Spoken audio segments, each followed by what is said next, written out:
Okay, a little bit of a short one just to round it out. Adding and subtracting algebraic fractions. So, going back to what we know. How do we add fractions normally? Well, we need the denominator to be the same before we can do anything. Okay, well I've got 3's and 5's here. Well, that's no good to me, I need them to be the same. 3 and 5, they don't have anything in common, so I'm going to need to go up until they do have something in common, which would be 15, just multiplying them together. So, okay, this is going to turn into something on 15 and something on 15. If you remember how to do it, great, but some of us sometimes forget. How did I get from a 3 to a 15? I multiplied by 5. How did I get from a 5 to a 15? I multiplied by 3. Whatever you do to the bottom of a fraction, you must do to the top to maintain it. So 2 times 5 gives me 10.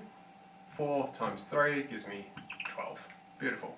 Cool, my denominators are now the same, so I can go, cool, this whole thing is now over 15. I have 10 of them and 12 of them.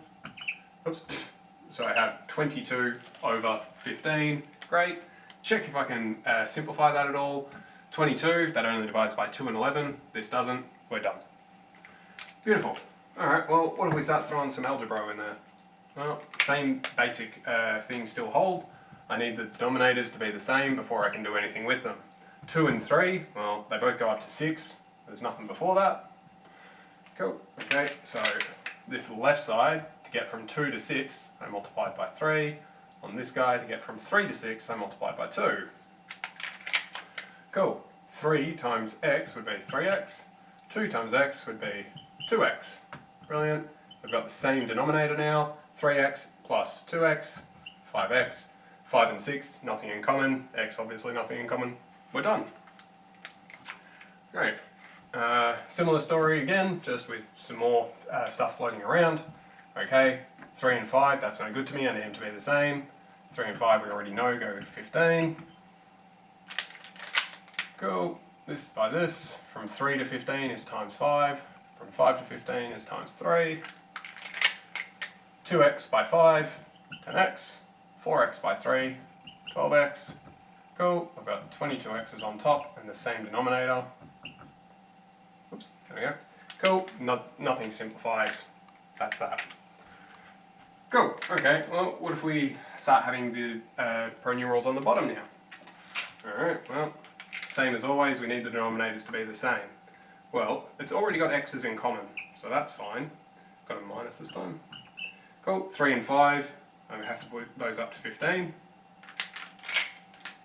So going down this side, I'm still only multiplied by 5, this one still only multiplied by 3. Cool, 10 minus 12, okay, same denominator. 10 minus 12 is negative 2, so negative 2 on 15, nothing in common, we're done. Cool, cool. Cool. This thing, okay, I've got now expressions divided by numbers. Alright, well, same thing still holds. I need over the same number, that's going to be 12s. Okey-dokey. To get from here to there, I multiplied by 4. To get from there to there, I multiplied by, ooh, that's terrible, 3. 3. Okay, this whole thing multiplies by 4, so I get 4x plus 4. This whole thing multiplies by 3, so I get 3x minus 6. Cool, everything's over 12, great. 4x plus 3x, 7x. 4 plus negative 6 would be negative 2. Nothing's in common anywhere, I can't factorise the top either. We're done. Cool, next guy. Oh, this is a bit more fiddly now, we've got an entire expression down the bottom. Alright, well, when we go back here, there was nothing in common. Here, there's nothing in common as well. Keep in mind that even though there's x's here, we're thinking about the entire expression.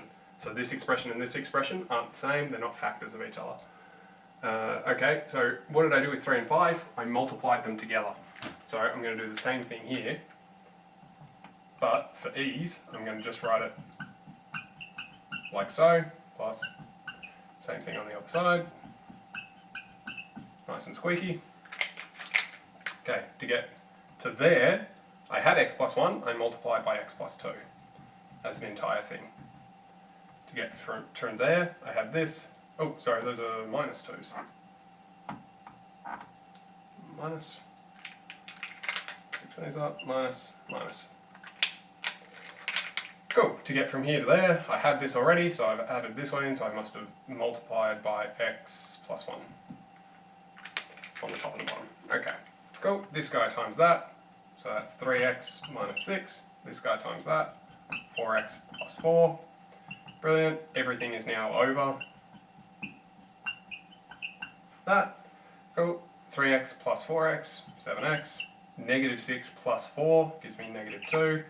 Cool, well perhaps that's a bit unsurprising given our last result. If you wanted to, you could expand this bottom bit.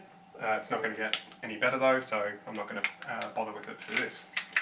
That's basically it. It's just using the same stuff from old fractions and then using the stuff that we've just done with algebra, and it's just combining the two. It's nothing really new per se, it's just adding together multiple things from the past.